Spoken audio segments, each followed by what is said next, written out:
여러분 아까 저 허원순 위원의 미리 보는 환경에서 여러분들 보셨겠습니다만은 이 중대범죄, 살인 등 소위 그 생명형이 달린 살인 사건, 뭐 어떤 상해치사, 어떻든 죽음이 관련된 그 생명범죄에 대해서는 무조건 참여재판으로 가자 하고 대부분이 이제 주장을 했습니다.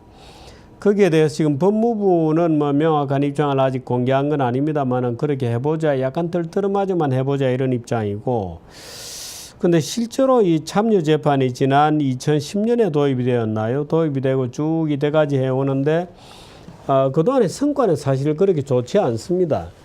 처음에는 오히려 이 일반인들이 뭐 전문적인 법관 못지않게 잘한다 이렇게 되어 있었는데, 사실 이게 지금 우리 참여재판 이러면은 우리가 재판정의 모습만 떠올리거든요. 그래서 미국 그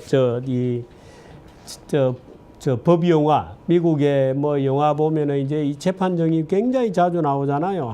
아주 뭐 정말 뭐 멋진 변호사들이 나와가지고 그 검사들과 싸우고, 또는 멋진 변호사들이 나와서 그 위정하는 그 정인들과 싸우면서 말하자면 딱 뭐 정해진 시간에 이 정인이 오느냐 못 오느냐 가지고 이제 다투게 되고, 민한 형사가 가서 정말 우여곡절 끝에 그 정인을 보호해서 나타나고 막 얼마 전에 저는 저 영화 채널에서 옛날에 봤던 인벤시블인가요? 무너지지 않는 그 알카포네 집어넣는 영화입니다. 알카포네를 결국에는 그 재무성, 기존 경찰은 다 부패, 시카고 경찰이 부패해서 미 재무성에서 이제 직접 지금도 미 재무성이 대통령 경호를 합니다. 그 재무성에는 이제 재무성이 그 트레저리를 담당하잖아요. 그러니까 이제 금이다, 미국의 금덩어리를 전부 이제 관리를 하니까 그 금덩어리 호송을 이제 깡패로부터 지켜야 되니까 이제 뭐 마차 틀고 뭐 그러잖아요. 서부 영화 보면 그것을 이제 지키기 위해서 전문 총잡이들이 이제 재무성 공무원, 경찰을 하는 거죠. 그래서 그 재무성 공무원들이 굉장히 경찰 중에는 엘리트가 가거든요. 그래서 지금도 재무성의 그 경찰들이 일반 경찰이 아니고 재무성 경찰이 대통령을 경호를 합니다. 근데 거기도 보면 이제 참여 재판을 하는데 미국은 배심원제를 하니까 이 배심원들이 전부 알카포네한테 뇌물을 먹고 포획되어 있는 거예요. 그러니까 재판을 딱 시작하는 그 순간에 옆방의 이혼 재판정에 있던 배심원들을 전부 이 방으로 데리고 오고, 이 방에 있던 배심원들을, 알카포네 재판하는 배심원들을 옆방의 이혼 법정의 배심원들하고 바꾸는 거예요. 그 배심원들이 알카포네 재판에 들어와 있던 배심원들을 전부 알카포네가 들어서 다 매수를 해버린 거예요. 그러니까 그 매수를 했다는 사실을 눈치챈 이제 민환 재무부에서 파견된 경찰이, 미 재무성 경찰이 이제 그 눈치채고 판사까지도 매수되었다는 눈치를 챈 다음에 판사를 협박해 가지고 너도 돈 먹었지 하고 판사를 협박해서 옆방에 있는 배심원들하고 바꿔치기 합니다. 그래서 옆방에 이혼 재판 소송하던 배심원들이 이쪽에 와서 그 길티, 말하자면 알카포네가 탈세를 했다고 하는 이제 길티, 죄가 유죄 판결을 내리게 되죠. 그 아주 재밌는 그 스토리가 쭉 나옵니다만은 사실 배심 재판이라는 것이 그렇게 영화에 나오는 것처럼 멋지고 뭐 이런 것은 아닙니다. 근데 우리나라 배심 재판은 처음에는 인기가 좀 있었습니다. 그래서 배심 재판을 국민 배심원, 국민 참여 재판에 저는 원래는 국민 참여 재판을 지지하지 않았습니다. 그런데 최근에는 오히려 지지하고 싶어졌습니다. 그 참여 재판이 좋아서가 아니고, 참여 재판이 그래도 혹시 모르겠습니다. 내일 모레 황 변호사가 오면 이제 참여 재판 얘기를 또 하게 될지 모르는데, 참여 재판이 그래도 그 더럽고 썩은 정관예우보다는 낫지 않겠냐는 게 지금 제 생각입니다. 정관예우보다는 낫지 않겠나. 참여재판 정말 엉터리라고 저는 보지만 그래도 정관예우보다는 낫다. 정관예우는 저는 그 자체로 범죄행위라고 봅니다. 범죄행위다. 그 범죄보다는 낫겠죠. 오판이라든지. 그 참여재판의 약점이라는 것은 뭐 우리가 다 아는 그대로입니다. 그래서 내일 이 참여재판 가지고선 사설부터 먼저 한번 제가 읽어드리도록 하겠습니다. 제목은 정관예우 막을 수 있다면 국민참여재판이라도 해보자. 해볼 수밖에, 이런 제목입니다. 살인사건이나 상해, 폭행치사 등의 생명권 침해 범죄는 무조건 국민참여재판에 회부하는 방안을 대법원이 추진 중이라고 한다. 피고인 신청주의, 지금은 이제 국민참여재판을 하려고 하면 그 청사 피고인이, 범죄인이 신청을 해야 됩니다. 말하자면 내가 참여재판 하겠다. 그 하면 이제 판사가 그 내용을 보고 이제 허가를 하는 거죠. 2011년 8.3%이던 신청률이 작년에는 2.6%로 급락하는 등 도입 취지를 살리지 못하는 데 따른 대책이다. 이 신청률이 이렇게 떨어지는 이유를 저는 최근에 이 참여재판에 굉장히 전락하고 있기 때문입니다. 예를 들어서 낙곰수 재판을 할 때 그 참여재판을 했거든요. 그러니까 낙곰수를 지지하는 일단의 방청객들이 대거 끼어들고 또 예를 들어서 어떤 특정, 예를 들어서 유승민, 뭐 본인에겐 죄송합니다마는 유승민 재판을 대구에서 하는데 국민참여재판으로 한다. 그러면은 그 배심원 안에 유승민 지지자들이 굉장히 많을 수 있잖아요. 그렇게 되면 유승민은 자기 지역구에서 재판을 한다. 그럼 참여재판으로 끌고 가고, 그러면 유승민 지지자들이 유승민은 무죄다 고 요구할 가능성이 굉장히 많아지죠. 말하자면 정치로부터 형편없는 포획이 될 수 있는데 최근에 그런 사건들이 쭉 있었습니다. 이제 그런 것들이 참여재판의 질을 굉장히 떨어뜨리는 거죠. 또 하나는 이럴 수 있습니다. 지금 박유하 교수가 제국의 위안부라는 책 때문에 위안부 할머니들의 명예를 훼손했다 해서 지금 검찰이 기소를 해서 재판을 받는 중인데, 그 박유하 교수는 고민을 하겠죠. 야, 참여재판으로 가느냐. 그런데 국민참여재판을 했는데 방청석에서 무슨 뭐 정신대 대책협의회 뭐 젊은 애들이 왕창 와가지고 막 고함을 지르고 해대면 아무래도 배심원단들이 영향을 받죠. 굉장히 영향을 받죠.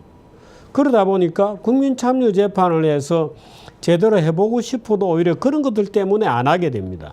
그래서 신청률이 8.6%에서 지금 8.3%에서 2.6%로 급락했습니다.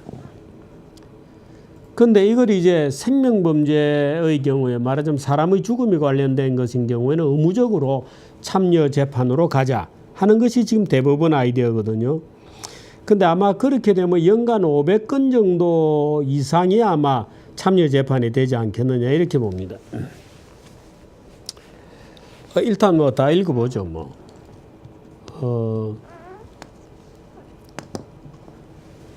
국민참여재판은 2008년 도입된 이래 논란이 끊이지 않았다.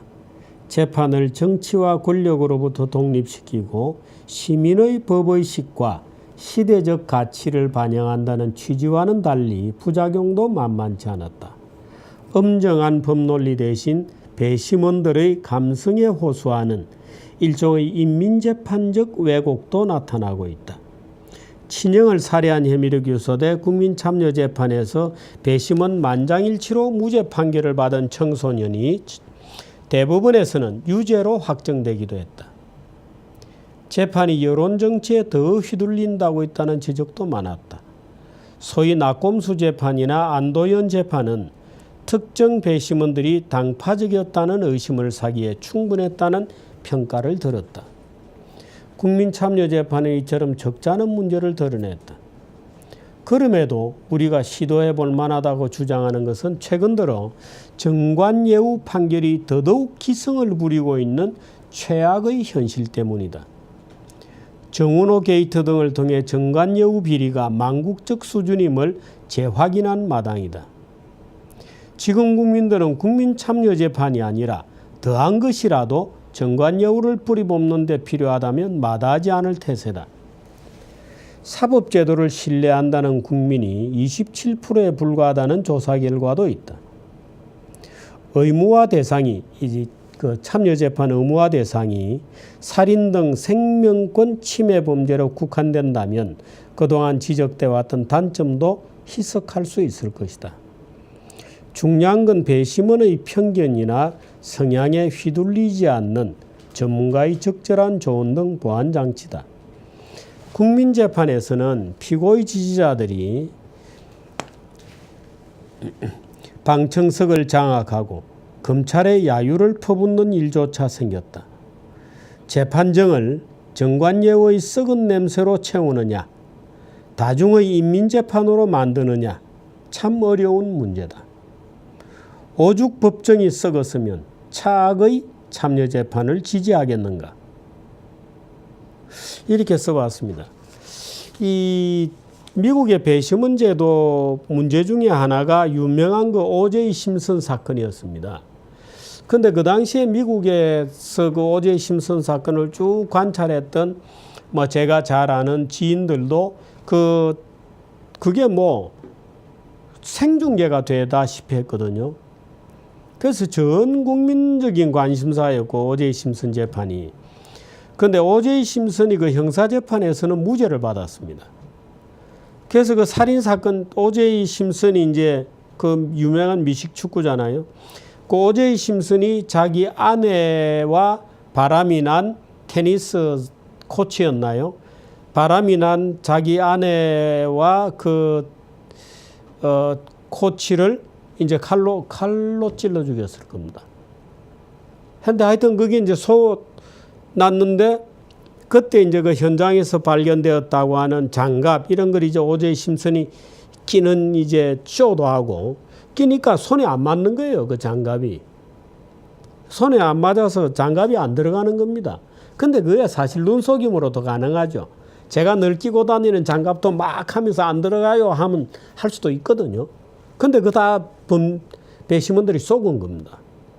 속았고 또 이 오제이 심슨이 흑인이었기 때문에 오히려 흑인에 대한 편견이 있는 유죄 판결을 흑인이기 때문에 유죄 판결을 내렸다는 얘기를 안 듣기 위해서 유죄 심정이 있는데도 일부 배심원들이 이제 변심을 한 겁니다. 그런데 나중에 오제이 심슨이 민사재판에서는 그 살인사건이 유죄로 판결이 난 겁니다. 그리고 오제이 심슨이 자서전을 썼는데 거기에서 아마 유죄를 실토를 했죠. 그런데 어떻든 배심 재판이라는 게 그래서 그 간단한 건 아닙니다. 예를 들어서 역사적으로 배심 재판 중에 제일 역사적으로 유명한 재판이 바로 그 소크라테스 재판이거든요.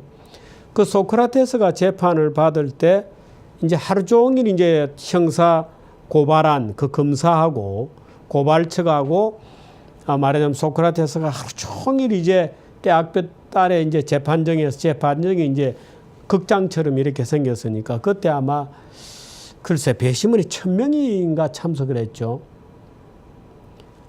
그래서 이제 하루 종일 그 공방전을 벌인 끝에 투표를 했는데 1차 투표는 유죄냐 무죄냐, 그 다음에 2차 투표는 이제 형량을 결정을 하는데 1차 투표에서는 근소한 표차로 유죄로 되었습니다.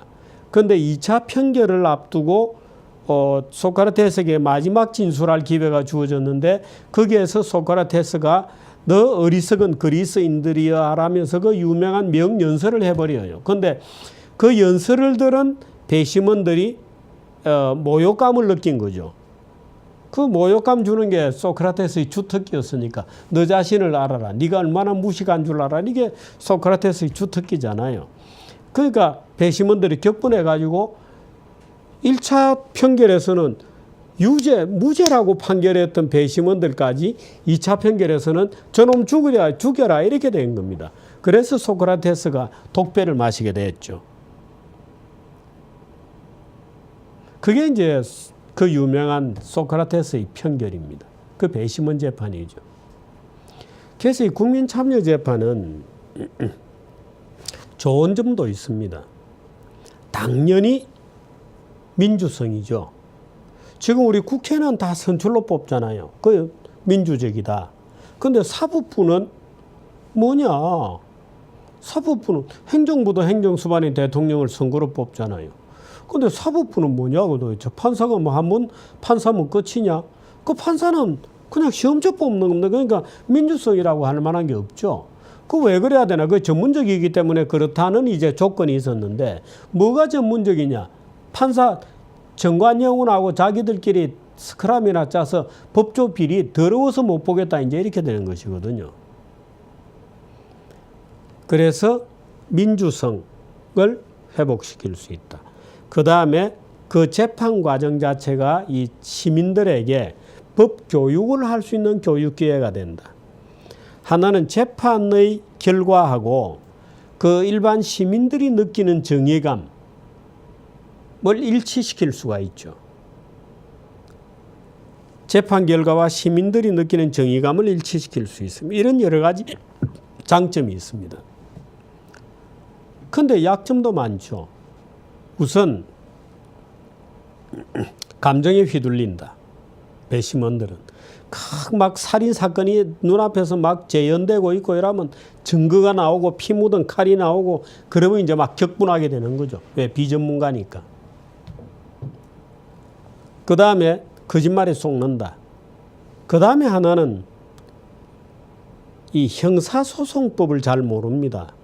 형사소송법을 잘 모르기 때문에 모르고 이 법정에서 만들어내는 철저한 그 귀납적 절차에 의해서 입증된 결론이 아니고 어떤 결론이든지 간에 궁극적 사실을 중요시하는 경향이 일반인들에게는 있어요.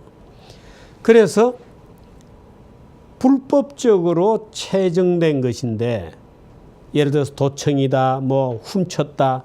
그래서 불법적으로 수집된 증거는 증거 능력이 없거든요. 그런데 이제 판사가 법대에 앉아서 이거는 증거 능력이 없는 그 증거물입니다.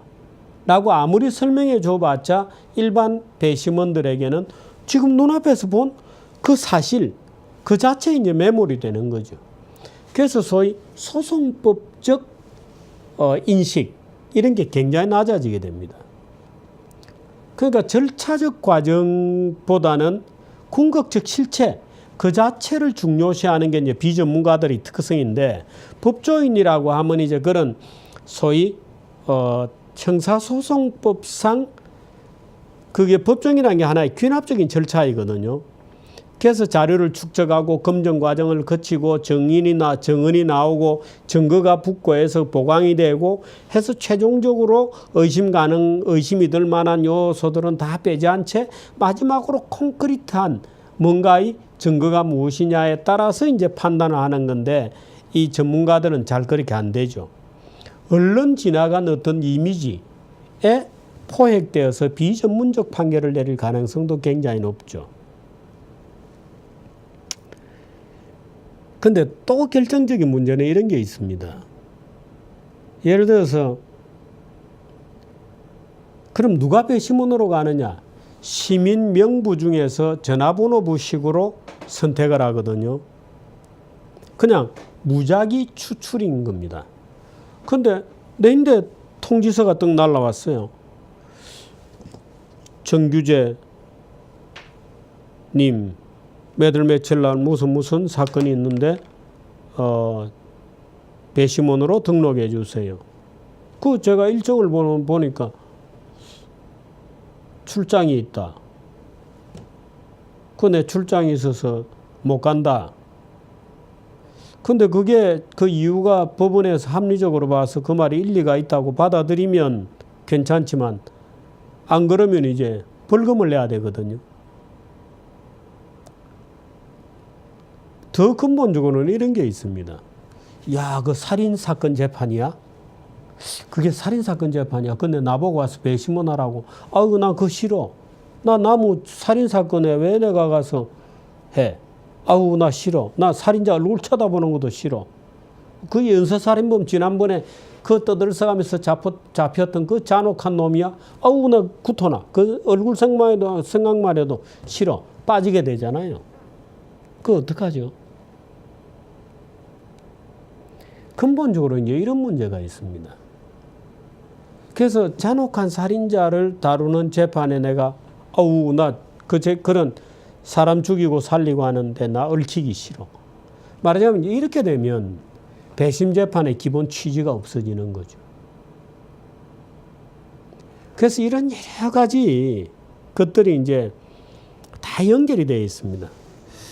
그래서 이 배심 재판이라는 게 그렇게 간단한 것은 아닙니다. 여러 가지 우리가 생각해 볼 요소들이 많고 전문가에 의한 재판이 좋으냐, 배심 재판이 좋으냐 하는 것인데 이제 배심 재판이 되면 아무래도 재판이 지금은 재판한다 그래도 판사가 사실 재판정에서 싸우거나 공부하는 건 아예 듣지도 않습니다. 그냥 제출된 증거물들, 뭐 자술서도 마찬가지고 진술서가 되었던 뭐가 되었든지 간에 제출된 증거물을 보고 판사가 판단합니다만은 이제는 이제 배심원 재판이 되면 공판정에서 그 현장에서 이제 치고받는 게임이 공방의 게임이 훨씬 중요해지죠. 그래 되면 아무래도 이제 글쎄요, 어떤 결과가 올까요? 그래서 이런 문제가 그렇게 간단한 문제는 아니어서 여러분들도 한번 생각해 보십시오. 근데 제가 이제 아까 사설 읽어드렸듯이 우리나라 정관예우가 너무 많아서 근데 아무래도 이제 국민참여재판으로 하면은 정관예우 문제는 없어지겠죠.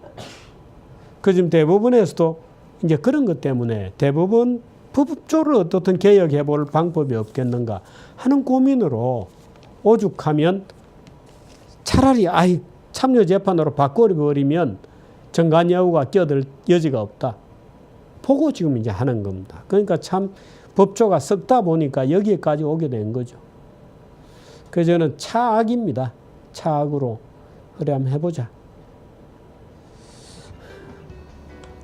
오늘 정교재TV 여기까지 하겠습니다. 고맙습니다.